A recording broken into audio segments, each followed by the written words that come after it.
Hello everyone and welcome to my channel J science world. आज हम लोग पढ़ने वाले हैं क्लास 10th साइंस का chapter number first which is chemical reaction and equation. तो चलिए शुरू करते हैं इस चैप्टर को।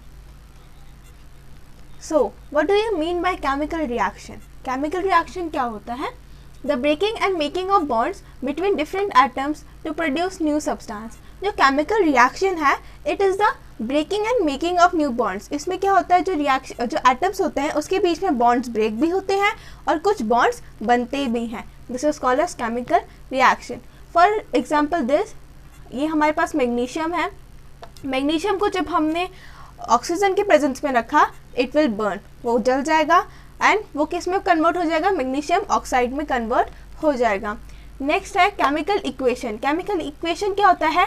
Representation of chemical reaction in the form of formula and symbol. जो केमिकल इक्वेशन होता है वो केमिकल रिएक्शन होता है जिसमें कि हम लोग फार्मूला और सिंबल्स का यूज़ करते हैं। ठीक है, for example A plus B give C plus D.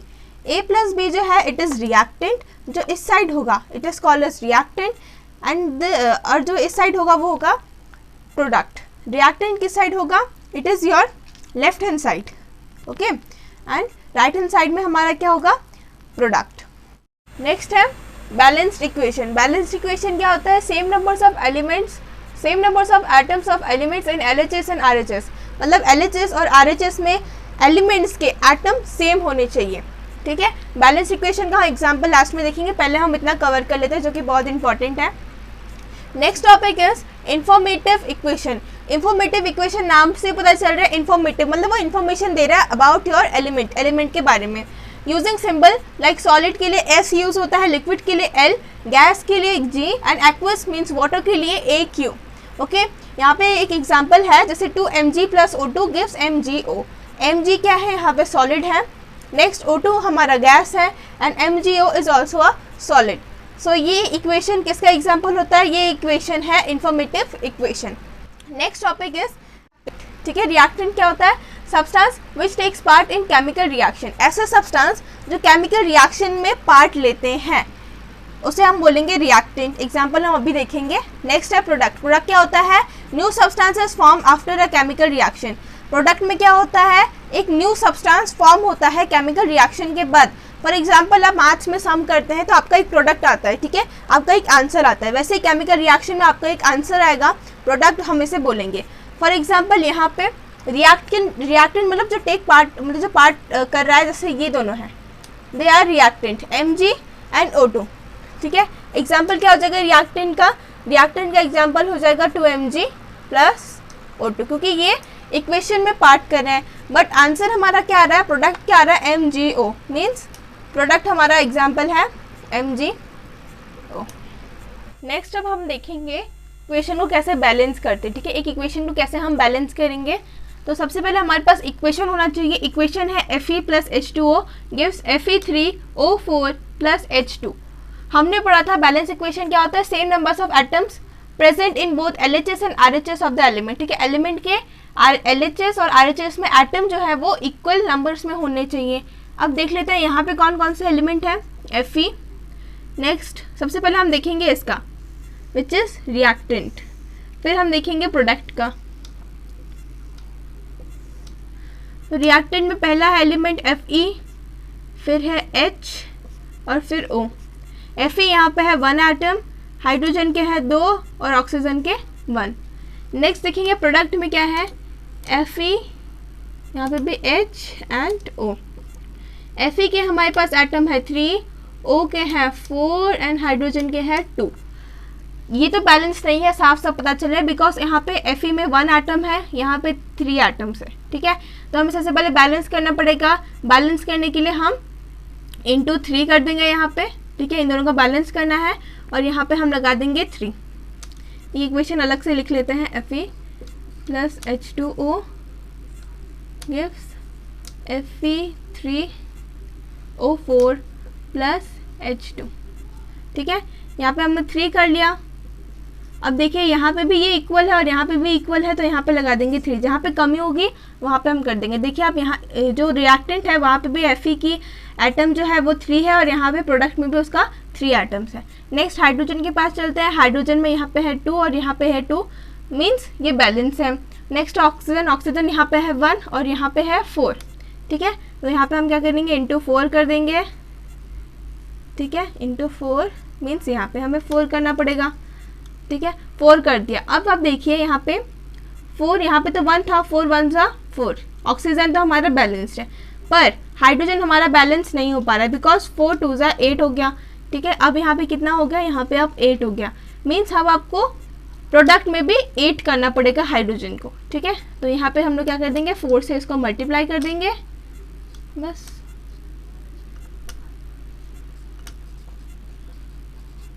That's it, ये आपका बैलेंस इक्वेशन हो गया। पहले आपका जो इक्वेशन था वो Fe plus H2 gives Fe3O4 और H2 था। अब बैलेंस करने के बाद आपका इक्वेशन आ गया 3Fe plus 4H2O gives Fe3O4 and 4H2। Next हम देखेंगे और एक क्वेश्चन, ठीक है। यहाँ पे BaCl2 plus H2SO4 gives BaSO4 and HCl। ये क्या है आपका, दिस इज योर प्रोडक्ट, और ये आपका क्या है, दिस इज योर रिएक्टेंट, ठीक है। अब हमको इस इक्वेशन को बैलेंस करना है, तो अब सबसे पहले हम लिख लेंगे सबके एलिमेंट्स। सबसे पहले इसमें क्या है, Ba, next SO H and Cl, ठीक है। यहाँ पे कौन कौन से हैं, यहाँ पे B है and then SO H and Cl। अब देखिए यहाँ पे बेरियम के कितने हैं एटम्स, यहाँ पे है 1, नेक्स्ट S के कितने हैं 1, O इट इज़ 4, H का है 2, क्लोरीन का हमारे पास है 2। इस साइड में क्या है, बेरियम का 1, सल्फर का 1, O का 4, H का 1 एंड क्लोरीन का 1। अब देखते हैं कौन कौन सा इसमें पहले से बैलेंस में है। बेरियम और बेरियम बैलेंस में है, सल्फर बैलेंस में है, ऑक्सीजन बैलेंस्ड है।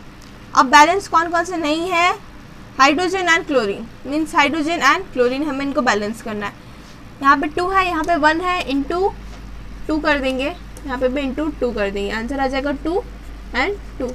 यहाँ पे है 2, बस, ठीक है। एक नया क्वेश्चन लिख लेते हैं, वहाँ पे हम दिखाएंगे आपको।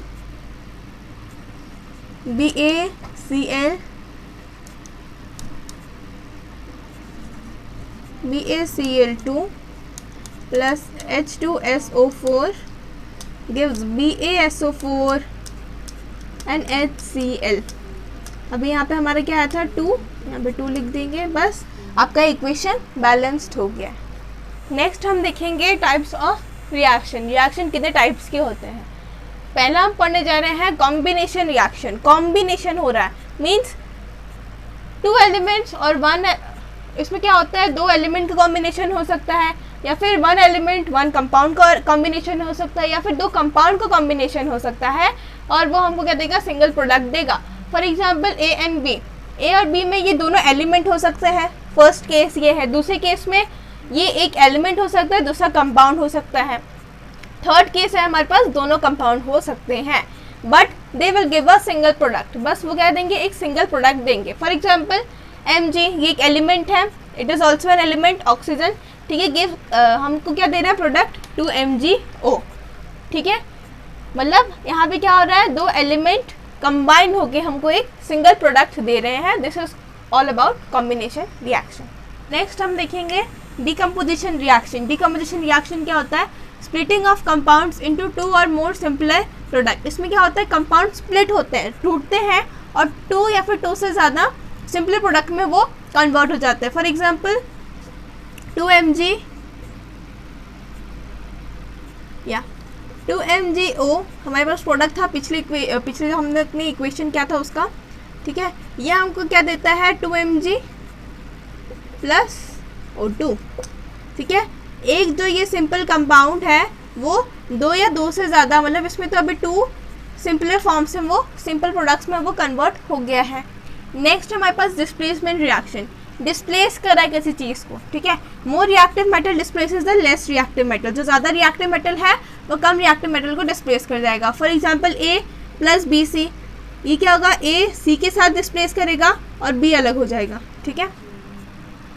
नेक्स्ट यहाँ पे एग्जांपल है Zn plus HCl gives ZnCl2 ZnCl के पास चला जाएगा और ये रिमूव हो जाएगा H2। नेक्स्ट है फोर्थ डबल डिस्प्लेसमेंट रिएक्शन।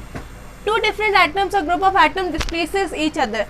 दो डिफरेंट एटम्स या फिर ग्रुप ऑफ एटम आपस में एक दूसरे को डिस्प्लेस करेंगे। फॉर एग्जांपल NaOH और HCl हमारे पास है रिएक्टेंट, क्या कर रहा है, NaCl के साथ बन रहा है कंपाउंड और यहाँ पे H2O एक अलग कंपाउंड बन रहा है, ठीक है। इसका मतलब ये हुआ to different atoms or group of atom displaces each other, एक दूसरे को डिस्प्लेस कर दिया उन्होंने। नेक्स्ट है ऑक्सीडेशन। क्या होता है, oxidation means gain of oxygen, loss of hydrogen. Oxidation में क्या होता है, ऑक्सीजन का क्या होता है, गेन होता है और H2 का रिडक्शन होता है। नेक्स्ट रिडक्शन क्या होता है, gain of hydrogen, loss of oxygen.